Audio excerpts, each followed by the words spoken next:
नमस्कार दोस्तों, आप सभी का हमारे MDS न्यूज चैनल में स्वागत है। दोस्तों, आज हम बात करेंगे 15 अक्टूबर के सभी मुख्य समाचारों और तमाम बड़ी खबरों के बारे में। दोस्तों, अगर आप हमारे चैनल पर नए हैं तो प्लीज चैनल को सब्सक्राइब करके बेल आइकन को भी दबा दें, जिससे आप सभी तक सभी ताज़ा खबरें जल्द ही पहुंचा सके। तो आइए दोस्तों, बिना टाइम वेस्ट किए खबरों पर नजर डालें। चलिए बढ़ते हैं आज के पहले अपडेट की ओर। तेलंगाना राज्य में रेड अलर्ट जारी, बारिश व बाढ़ से 12 लोगों की मौत। तमाम पेड़ और बिजली के खंभे गिरे, एनडीआरएफ की टीम और पुलिसकर्मी लगातार बचाव व राहत कार्य में लगे हैं। मुख्यमंत्री केसीआर ने की बाढ़ की स्थिति की समीक्षा। हैदराबाद तेलंगाना बंगाल की खाड़ी में हवा के कम दबाव के कारण मंगलवार की शाम से हो रही तूफानी बारिश ने राजधानी हैदराबाद सहित यहां के विभिन्न जिलों में जनजीवन अस्त व्यस्त हो गया है। बारिश के कारण हुए अलग अलग हादसों में अब तक 12 लोगों की मौत हो चुकी है। वहीं मौसम विभाग ने आज और कल भारी बारिश होने की चेतावनी दी है, जिसके चलते राज्य के कई जिलों में रेड अलर्ट जारी कर दिया गया है। मंगलवार की देर रात बारिश से 2 घरों के छत गिरने से 9 लोगों की मौत हो गई। एक व्यक्ति हाईवे पर पानी में बह गया। इसके अलावा इब्राहिमपट्टनम थाना क्षेत्र में दीवार गिरने से मां बेटी की मौत हो गई। पुलिस ने इनकी पहचान नल्ली शक्तिगुड़ा निवासी स्वर्णा 36 और उसकी बेटी श्रवंती 16 के रूप में की है। हैदराबाद के पुराने शहर की तोली चौकी नदीम कॉलोनी तालाब में परिवर्तित हो चुकी है। तमाम पेड़ और बिजली के खंभे गिर गए हैं। एनडीआरएफ की टीम और पुलिसकर्मी लगातार बचाव कार्य में लगे हैं। कॉलोनी के लोगों को नाव के जरिए वहां से निकालकर सुरक्षित स्थानों पर पहुंचाया जा रहा है। एलबी नगर के कुछ निचले क्षेत्रों से भी सुरक्षा को ध्यान में रखते हुए लोगों को पास की एक कम्युनिटी हॉल में पहुंचाया गया है। वहीं हैदराबाद विजयवाड़ा हाईवे पर बाढ़ का पानी पहुंचने से पूरी तरह यातायात ठप है। स्वदेशी मिसाइल रुद्रम को लेकर बड़ी खबर सामने आई है। एंटी रेडिएशन स्वदेशी मिसाइल रुद्रम का टेस्ट सफल, डीआरडीओ चीफ बोले, और सशक्त हो जाएगी वायुसेना। भारत ने एक और उपलब्धि हासिल की है। रक्षा अनुसंधान और विकास संगठन डीआरडीओ ने 9 अक्टूबर को देश की पहली एंटी रेडिएशन मिसाइल रुद्रम 1 का सफल परीक्षण किया है। इसे भारतीय वायुसेना के Su-30 MKI लड़ाकू विमान से लॉन्च किया गया था। इस पर अब डीआरडीओ के प्रमुख जी सतीश रेड्डी ने प्रतिक्रिया दी है। उन्होंने कहा है कि इससे वायुसेना और सशक्त हो जाएगी। डीआरडीओ प्रमुख ने कहा, विमान से एंटी रेडिएशन मिसाइल का सफल टेस्ट किया गया। जब इसे लॉन्च किया जाता है तो यह हवा में कोई भी विकिरण तत्व खोज लेती है। इसके बाद उस पर हमला करके उसे पूरी तरह से नष्ट कर देती है। उन्होंने कहा, हमें इसके कुछ और टेस्ट करने हैं। एक बार जब यह टेस्ट पूरे हो जाएंगे तो यह वायुसेना में शामिल होकर उसे और सशक्त करेगी। यह दुश्मन को धूल चटा देगी। बता दें कि नई पीढ़ी की यह एंटी रेडिएशन मिसाइल लंबी दूरी से विविध प्रकार के शत्रु रडारों, वायु रक्षा प्रणालियों और संचार नेटवर्कों को तबाह कर सकती है। मिसाइल रुद्रम -1 भारत की पहली स्वदेश निर्मित विकिरण रोधी शस्त्र प्रणाली है और शुक्रवार सुबह करीब 10:30 बजे ओडिशा के बालासोर में एकीकृत परीक्षण रेंज से रक्षा अनुसंधान और विकास संगठन डीआरडीओ ने मिसाइल का परीक्षण प्रक्षेपण किया था। जब मिसाइल वायुसेना में शामिल होने के लिए तैयार होगी तो Su-30 MKI लड़ाकू विमानों के एक बैच के साथ जोड़ी जाएगी। यूपी से एक बड़ी खबर सामने आई है। यूपी के हर स्कूल और आंगनबाड़ी केंद्रों में मिलेगा शुद्ध पानी, सीएम योगी ने दिया आदेश। उत्तर प्रदेश के हर स्कूलों और आंगनबाड़ी केंद्रों में अब पीने का शुद्ध पानी मिलेगा। सीएम योगी आदित्यनाथ ने शुद्ध पेयजल की आपूर्ति सुनिश्चित किए जाने के निर्देश दिए। सीएम ने इसके लिए सर्वे और आंकलन के आधार पर ठोस कार्य योजना बनाई जाए। 2 अक्टूबर को शुरू हुआ 100 दिन का अभियान। मुख्यमंत्री ने स्कूलों एवं आंगनबाड़ी केंद्रों में शुद्ध पेयजल आपूर्ति करने के संबंध में केंद्र सरकार द्वारा 2 अक्टूबर को लॉन्च हुए 100 दिवसीय अभियान के संचालन की समीक्षा की। सीएम ने कहा कि योजना के तहत 100 दिन का अभियान चलाकर स्कूलों तथा आंगनबाड़ी केंद्रों में शुद्ध पेयजल आपूर्ति के कार्यों को पूरा किया जाए। सीएम ने कहा, इस अभियान की प्रगति के संबंध में सभी संबंधित विभाग साप्ताहिक समीक्षा करें। सीएम योगी ने स्कूलों तथा आंगनबाड़ी केंद्रों समेत सभी प्रमुख संस्थानों जैसे प्राथमिक व सामुदायिक स्वास्थ्य केंद्रों, पंचायत भवनों, कल्याण केंद्रों, सामुदायिक शौचालयों में पाइप जलापूर्ति सुनिश्चित करने को कहा है। सीएम ने ये भी कहा, इस अभियान की प्रगति के संबंध में सभी विभाग साप्ताहिक समीक्षा करें। यूपीपीएससीए एग्जाम की परीक्षा को लेकर बड़ी अपडेट। यूपीपीएससीए एग्जाम डेट 1 नवंबर को होने वाली यूपीपीएससी इंजीनियरिंग सेवा परीक्षा स्थगित, जाने नई डेट। उत्तर प्रदेश लोक सेवा आयोग यूपीपीएससी ने 1 नवंबर 2020 को प्रस्तावित सम्मिलित राज्य अभियंत्रण सेवा सामान्य चयन विशेष चयन परीक्षा 2019 को अपरिहार्य कारणों से स्थगित कर दिया है। परीक्षा नियंत्रक अरविंद कुमार मिश्र ने बताया कि अब यह परीक्षा 13 दिसंबर 2020 को आयोजित होगी। आपको बता दें कि यह परीक्षा दूसरी बार स्थगित की गई है। सबसे पहले यह परीक्षा 7 जून 2020 को आयोजित की जाने वाली थी, परंतु इसे कोरोना वायरस कोविड-19 के चलते स्थगित कर दी गई थी। उसके बाद इसकी नई परीक्षा 1 नवंबर तय की गई। अब इसे भी स्थगित कर दिया गया है।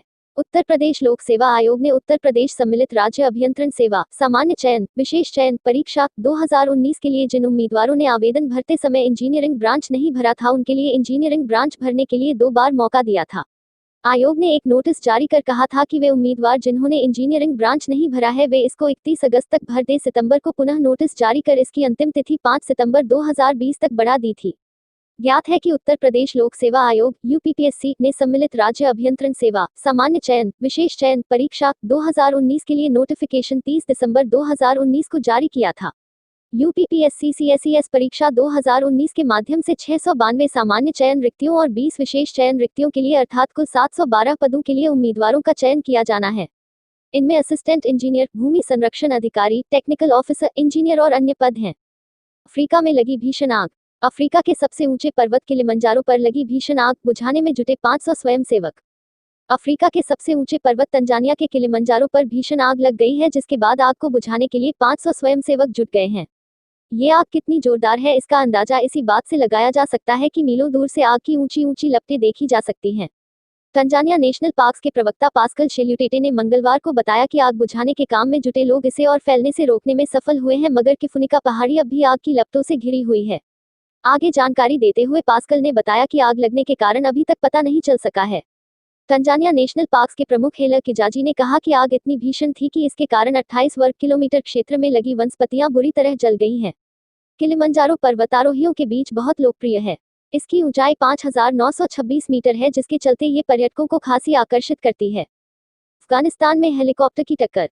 अफगानिस्तान में वायुसेना के 2 हेलीकॉप्टर टकराए, 15 लोगों के मारे जाने की आशंका।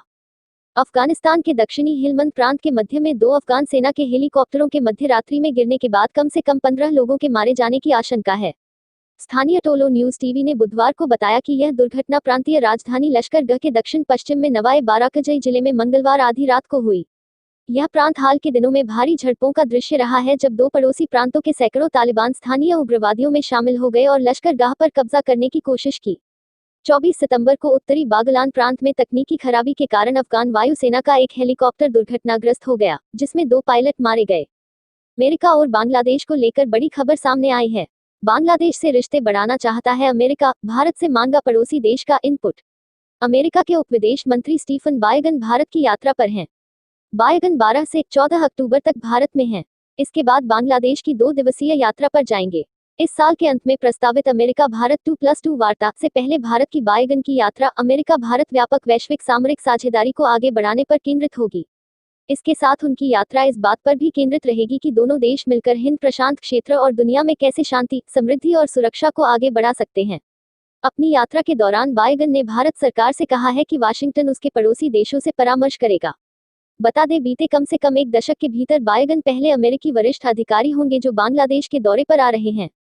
घटनाक्रम से परिचित लोगों के अनुसार बायगन ने भारत के विदेश सचिव हर्ष श्रृंगला के साथ अपनी चर्चा में क्वाड सिक्योरिटी डायलॉग को मजबूत करने के तरीकों पर अधिक ध्यान दिया और भारत से उसके पड़ोसी मुल्कों का रुख जानना चाहा। कोरोना को लेकर बड़ी खबर।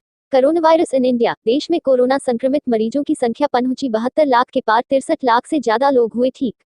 केंद्रीय स्वास्थ्य मंत्रालय ने आंकड़े जारी कर बताया है कि भारत में कोविड-19 के उपचाराधीन मरीजों की संख्या 8,26,876 पर पहुंच चुकी है, जबकि 63,01,927 लोग अब तक इस बीमारी से ठीक होकर वापस घर लौट चुके हैं। आपको बता दें कि देश में कोविड-19 के 63,509 नए मामले सामने आने से संक्रमितों की संख्या बढ़कर 72,39,389 पर पहुंच गई है, और जबकि 730 और मौतों के साथ महामारी के कारण मरने वालों का आंकड़ा 1,10,586 पर पहुंच गया है। आपकी जानकारी के लिए बता दें कि भारत में कोरोना वायरस से दोबारा संक्रमित होने के 3 संदिग्ध मामले सामने आ चुके हैं, जिसमें 2 मुंबई और 1 अहमदाबाद में रहने वाले हैं। यह जानकारी देश के शीर्ष चिकित्सा अनुसंधान निकाय ने मंगलवार को दी थी, जिसमें एक बार ठीक हो चुके मरीजों के वापस संक्रमित होने की पुष्टि की गई थी। भारतीय आयुर्विज्ञान अनुसंधान परिषद (आईसीएमआर) के महानिदेशक बलराम भार्गव ने कहा कि आईसीएमआर ने पुनः संक्रमण की 100 दिन की मियाद तय करने का फैसला किया है। एंटीबॉडी की उम्र करीब 4 महीने मानी जाती है। उन्होंने कहा कि दोबारा संक्रमण की समस्या का पहला उल्लेख हांगकांग के मामले में आया था। उसी प्रकार कुछ मामलों का उल्लेख भारत में 2 मुंबई में और 1 अहमदाबाद में हुआ है। चलिए बढ़ते हैं अगले बड़े अपडेट की ओर। बोइंग का संकट जारी, सितंबर में नहीं बिका एक भी मैक्स विमान। विमान बनाने वाली कंपनी बोइंग सितंबर में एक भी मैक्स विमान बेचने में असफल रही है। 737 मैक्स विमानों के दुर्घटनाग्रस्त होने से भी उसकी परेशानियां पहले से बढ़ी हुई हैं। कंपनी साथ ही कोविड-19 संकट के चलते यात्रा प्रतिबंधों की वजह से कंपनी काफी दिक्कतों का सामना कर रही है। 3 मैक्स विमानों का ऑर्डर रद्द। कंपनी ने मंगलवार को कहा कि सितंबर में 3 मैक्स विमानों का ऑर्डर रद्द हो गया। वहीं 48 और मैक्स विमानों का ऑर्डर भी खत्म हो गया है क्योंकि कंपनी ग्राहकों के इनकी खरीद का सौदा पक्का करने को लेकर अनिश्चित है। बोइंग ने इस साल 67 ऑर्डरों की बुकिंग थी, लेकिन उसे 448 मैक्स विमानों के ऑर्डर रद्द होने की परेशानी झेलनी पड़ी है। इसके अलावा कंपनी के 602 पुराने ऑर्डर भी ड्रॉप करने पड़े हैं। इसी बीच एक बड़ी खबर सामने आई है। महंगी दाल से राहत दिलाने के लिए 5 राज्यों ने 1 लाख टन ज्वार खरीदा। केंद्र की नरेंद्र मोदी ने कहा है कि दलहनों पल्सेस की बढ़ती कीमतों पर अंकुश लगाने के लिए बिहार सहित 5 राज्यों ने रियायती दर पर खुदरा बिक्री करने के लिए उसके बफर स्टॉक से कुल 1 लाख टन ज्वार दाल खरीदने में रुचि दिखाई है।